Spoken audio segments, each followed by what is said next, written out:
பசுக்கள், மாடுகள் நம் நன்றியுணர்வின் அடையாளம். பக்ரீத் பண்டிகை அன்றோ அல்லது பிற நாட்களிலோ நியமிக்கப்பட்ட இறைச்சி கூடங்களை தவிர வேறு எந்த இடத்திலும் பசு, காளைகள் உள்ளிட்ட எந்த ஒரு விலங்கையும் அறுப்பதற்கு அதிகாரிகள் அனுமதிக்க கூடாது என தமிழ்நாடு அரசுக்கு சென்னை உயர்நீதிமன்றம் உத்தரவிட்டுள்ளது. ஏன் அப்படி ஒரு உத்தரவை உயர்நீதிமன்றம் பிறப்பித்துள்ளது என்று பார்த்தால், மத உணர்வை தாண்டி பல காரணிகள் இருக்கின்றன. நம் இந்திய பண்பாட்டில் பசுக்களும் காளைகளும் வெறும் விலங்குகள் மட்டுமல்ல, அவை நம் குடும்பத்தில் ஒரு உறுப்பினராக மாறிப்போய் விடுகின்றன. அதிகாலையில் நம் வீட்டில் உள்ள அனைவருக்கும் ஊட்டம் தரும் பாலையும் பால் சார்ந்த உணவுப் பொருட்களையும் வழங்கி ஒரு தாயை போல நம் ஆரோக்கியத்தை காப்பது இந்த பசுக்கள் தான். அதேபோல வேளாண் தொழிலில் விவசாயியின் உற்றத்தோழனாக நிற்பவை காளை மாடுகள் தான்.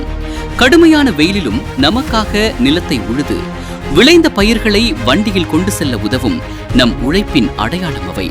மேலும் நம் நாட்டு மாடுகளுக்கும் மனிதர்களுக்குமான பிணைப்பை கொண்டாடும் ஜல்லிக்கட்டு, மஞ்சு விரட்டு, வடமாடு மஞ்சு விரட்டு, ரேக்லா பந்தயம் ஆகியவற்றிலும் சரி, பெருமைமிகு வளர்ப்பாகவும் இருப்பது இந்த காளைகள் தான்.